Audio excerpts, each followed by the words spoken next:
The world was already holding its breath when the news broke, not loudly, not explosively, but like a whisper that carried further than a scream. Iran had no decision to send its delegation to Pakistan, where fragile peace talks were supposed to unfold. It wasn't just a scheduling issue, it wasn't diplomacy as usual, it was something colder, calculated. Reports suggested Tehran's hesitation was tied to distrust, especially over ongoing blockades and shifting demands from global powers. But to those watching closely, the refusal wasn't about Pakistan at all. Pakistan had positioned itself as a mediator, a bridge between fire and fuel, a neutral ground trying to hold collapsing negotiations together. Yet when Iran paused, the message echoed beyond Islamabad. It signaled that the negotiation table itself was no longer trusted. The war had already rewritten the rules, and somewhere behind closed doors, strategies were changing faster than headlines could capture. The question was no longer, will Iran come, but what does Iran know that others don't? Pakistan stood ready, prepared, alert, almost tense with anticipation. Security arrangements were being discussed, diplomatic channels were active, and expectations were carefully managed. The country had invested heavily in positioning itself as a peace broker, a stabilizing force in a region spiraling toward uncertainty. Yet Iran's hesitation placed Islamabad in an uncomfortable spotlight. Was this a failure of diplomacy, or a sign of something deeper unraveling? Behind the scenes, even officials acknowledged the talks were fragile, dependent on trust that simply didn't exist anymore. The United States continued its pressure tactics, including naval blockades that Iran viewed as violations of any ceasefire framework. That alone was enough to poison negotiations before they even began. But Pakistan wasn't the problem, it was the stage. And Iran wasn't rejecting the stage, it was rejecting the script being forced upon it. Reuters, then came the real shift, the kind that doesn't show up in official statements. Iran's move wasn't loud, but it was deliberate. It forced every global player to pause and reassess. Oil markets trembled, alliances stiffened, and analysts scrambled to decode what seemed like a simple delay.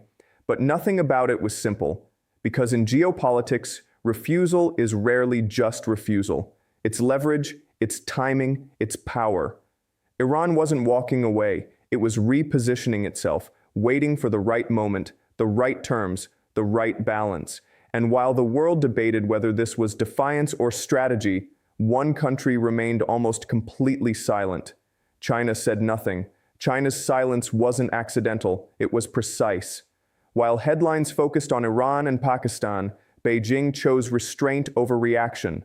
No aggressive statements, no dramatic interventions, just quiet observation. But this wasn't inactivity, it was strategy. China had already been working behind the scenes, playing what many described as a quiet but constructive role in earlier diplomatic efforts. It had helped shape conditions for ceasefires, encouraged restraint, and maintained communication channels that others couldn't. And now, as Iran hesitated and Pakistan waited, China stepped back into the shadows. Because sometimes the most powerful move in geopolitics is not to move at all. Pakistan today. The silence, however, carried meaning. China was balancing something far more complex than public diplomacy. On one side, it had deep economic ties with Iran, energy flows, trade routes, strategic partnerships. On the other, it was preparing for high-stakes engagement with the United States, where stability, not confrontation, was the priority. Speaking too loudly could disrupt that balance. So instead, China watched. It allowed events to unfold, letting others reveal their positions, their weaknesses, their intentions. This wasn't hesitation, it was patience. A calculated pause designed to gather advantage while others exhausted themselves in visible conflict. Reuters, but silence also creates space, and in that space, narratives begin to shift. Analysts started asking uncomfortable questions. Was China deliberately letting tensions rise? Was it waiting for a moment to step in as the ultimate broker? Or had it already achieved what it wanted? Control not through dominance, but through influence. Because while others fought for immediate outcomes, China was playing a longer game, one where time itself became a weapon, and in that game, every silence was a message. By now, the situation had evolved into something far more complex than a single refusal or a single silence. Iran's hesitation exposed fractures in the global negotiation framework. Pakistan's role highlighted the limits of mediation in a world where trust is scarce, and China's silence revealed a deeper truth, that power doesn't always announce itself. Sometimes it waits. The collapse of earlier talks had already shown how deep the divide was, with core disagreements on nuclear policy and regional control proving impossible to resolve. This wasn't just a stalled negotiation, it was a system under strain. And yet beneath the surface chaos, a new order was quietly forming. Iran was asserting independence, refusing to be pressured into unfavorable terms. Pakistan was proving its relevance, even in uncertainty, and China was positioning itself as something more than just a participant. It was becoming the silent architect of outcomes, not by commanding the room, but by shaping the conditions in which decisions were made. Every delay, every pause, every unanswered question added weight to its influence, because when others speak too much, they reveal their strategy. But when one player stays silent, it forces everyone else to guess. In the end, the story wasn't about whether Iran traveled to Pakistan. It wasn't even about the talks themselves. It was about what those actions revealed. A world where power is shifting, where diplomacy is no longer about meetings, but about timing, where silence can carry more weight than statements. Iran's refusal was a signal. Pakistan's position was a test, but China's silence was the answer. And in that silence, the future of global power was already being written. The first place the shock truly surfaced wasn't in political chambers or press briefings, it was in the markets. Screens lit up in red and green as traders reacted not to what was said, but to what wasn't. Iran's refusal to travel had already created uncertainty, but China's silence turned that uncertainty into speculation. Oil prices began to shift unpredictably, not because supply had changed overnight, but because confidence had. Tanker routes were suddenly under scrutiny, insurance premiums climbed quietly, and across financial centers, analysts began rewriting forecasts that had seemed stable just days before. Because in a world built on expectations, even silence can break equilibrium. The Strait of Hormuz, long considered the artery of global energy, felt heavier as if every barrel passing through it carried a question no one could answer. Was disruption coming? Or was it already here, just not visible yet? Investors, unlike politicians, don't wait for confirmation. They react to risk. And risk was everywhere now. The possibility that negotiations could collapse entirely sent ripples through global supply chains. Asian markets, closely tied to energy imports, braced for volatility. European policymakers watched carefully, aware that even a small disruption could trigger inflationary pressure they were already struggling to contain. Meanwhile, the United States maintained its strategic posture, signaling strength without escalating rhetoric. It was a delicate balance. Too much pressure could provoke escalation, too little could appear as weakness. And somewhere in between, markets tried to price a future that no longer followed predictable patterns. Because what Iran had done wasn't just delay a meeting, it had introduced uncertainty into the system. And uncertainty is the one thing markets fear most, but beneath the volatility, something more subtle was happening. China's silence was being interpreted not as absence, but as intention. Investors began to assume that Beijing already had a plan, even if it hadn't revealed it. And that assumption alone began to stabilize certain sectors while destabilizing others. It was a paradox, silence creating both fear and confidence at the same time. Because if China stepped in, it could reshape the outcome. But until it did, no one knew which direction the scale would tip. And so the markets waited. just like everyone else. While markets reacted in numbers, alliances reacted in silence of a different kind, the kind filled with tension. Behind closed doors, conversations grew sharper. Traditional partners began questioning each other's strategies, not openly, but with subtle shifts in tone and timing. Iran's refusal had forced every nation involved to reconsider its position. Was diplomacy still viable, or had the balance already tipped toward confrontation? Pakistan, caught in the middle, faced a new challenge. Not just hosting talks, but maintaining credibility. It had offered itself as neutral ground, but neutrality becomes fragile when trust disappears. And now, trust was the rarest commodity in the room. At the same time, regional players began recalibrating their moves. Some leaned toward caution, choosing to wait and observe. Others explored alternative channels, seeking backdoor negotiations that could bypass public failure. The United States maintained its strategic pressure, but even within its alliances, there were differences in approach. Some favored continued economic leverage. Others worried that pushing too hard might drive Iran further away, not just from negotiations, but into deeper alignment with other powers. And in the background of all these calculations, China remained the silent variable, not opposing, not endorsing, just existing in a way that forced everyone else to account for it. This was the moment where alliances were tested, not by war, but by uncertainty. Because when outcomes are unclear, loyalty becomes conditional. Nations don't just ask, "What should we do?" They ask, "Who will stand with us if this fails?" And in that question lies the real tension. Iran's refusal had exposed cracks that were always there, just hidden beneath the surface. Now those cracks were widening, and every country knew that what came next wouldn't just shape a single negotiation, it would redefine the alliances themselves. By the time the world began to adjust to the silence, a new realization started to take hold. What if the silence wasn't a pause, but a move? Iran's refusal, China's restraint, the global hesitation, it all began to look less like chaos and more like coordination without communication, not in the sense of a formal alliance, but in the way strategies sometimes align without being spoken. Iran had created space by stepping back. China had expanded that space by not filling it, and in that vacuum, the traditional power structures struggled to maintain control. It was a shift that didn't rely on force or declarations. It relied on timing, because timing in geopolitics is everything. Speak too early, and you reveal your hand.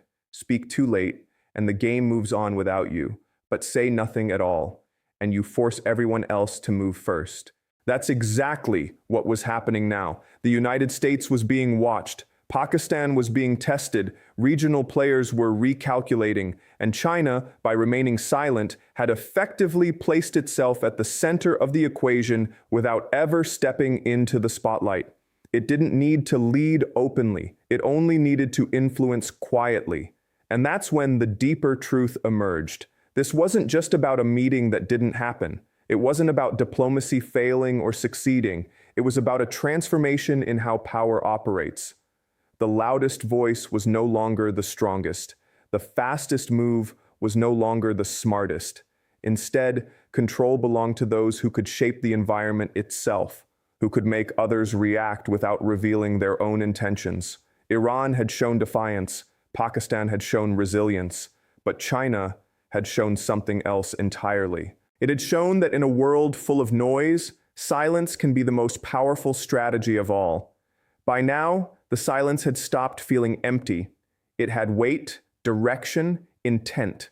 What once seemed like hesitation was beginning to look like a coded exchange playing out in plain sight. Iran didn't issue dramatic warnings. China didn't release bold statements, and yet signals were everywhere for those trained to see them. Cargo routes shifted slightly, not enough to trigger alarms, but enough to be noticed. Diplomatic schedules changed quietly, meetings postponed without explanation, calls made but never confirmed. Intelligence circles began whispering about pattern deviations, small anomalies that, when viewed together, painted a larger picture. Something was moving beneath the surface, not fast, not loudly, but deliberately. And the more analysts tried to connect the dots, the clearer it became. This wasn't confusion, it was coordination without acknowledgement. Pakistan found itself in a strange position, not excluded, but no longer central. Its role as host had been overshadowed by forces it couldn't control. Still, it adapted. Officials began reinforcing back-channel communication, maintaining contact with both sides even as the formal talks stalled. It was a delicate dance. Stay relevant without appearing desperate, stay neutral without becoming invisible. Because in geopolitics, perception matters as much as power. And Pakistan understood that even if the stage had shifted, its presence still mattered. It just needed to read the new script without ever being given one. Meanwhile, global observers began adjusting their expectations. The idea of a single breakthrough meeting started to fade. In its place came a new understanding. This conflict wouldn't be resolved in a room, it would evolve across time. Through pauses, through indirect moves, through signals disguised as silence. Iran had triggered the shift, China had amplified it, and now everyone else was being forced to adapt. Because the rules had changed, and not everyone realized it yet. Time, once a neutral factor, had now become a weapon. Every passing day without resolution added pressure, not just on governments, but on systems. Supply chains stretched thinner, energy strategies became more defensive. Political leaders faced growing questions at home, where patience is always shorter than policy timelines. The longer the silence lasted, the louder the consequences became.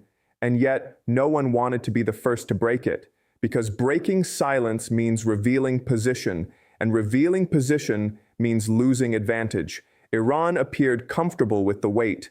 That alone was unsettling. Nations under pressure usually react. They speak, they act, they push back. But Iran's restraint suggested confidence, or at least a willingness to endure.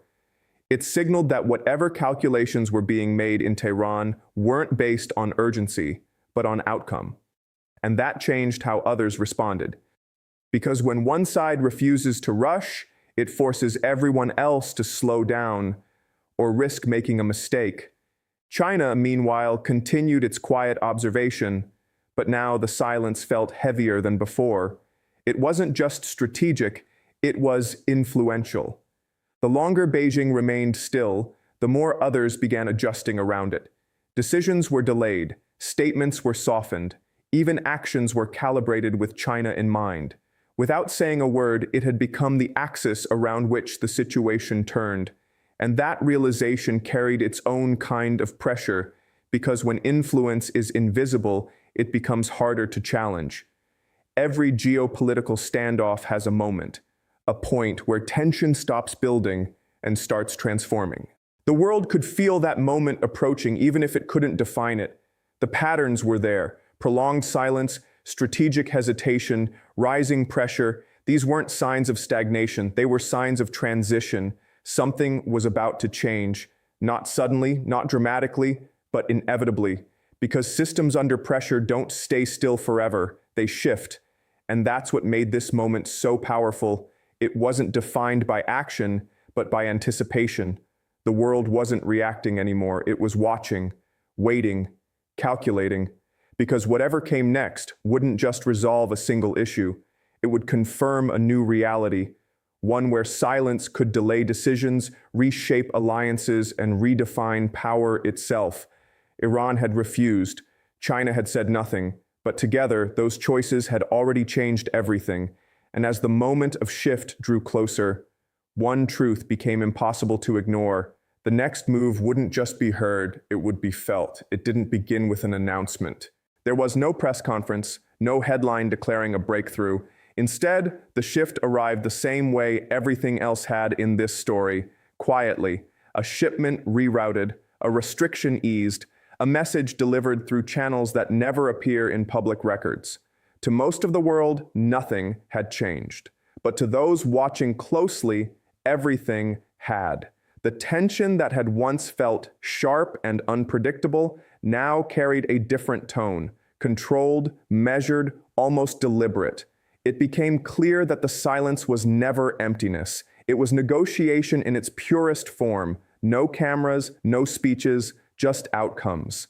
Iran hadn't traveled, but it had still communicated. Pakistan hadn't hosted, but it had remained relevant. And China hadn't spoken, but it had shaped the moment when speaking was no longer necessary.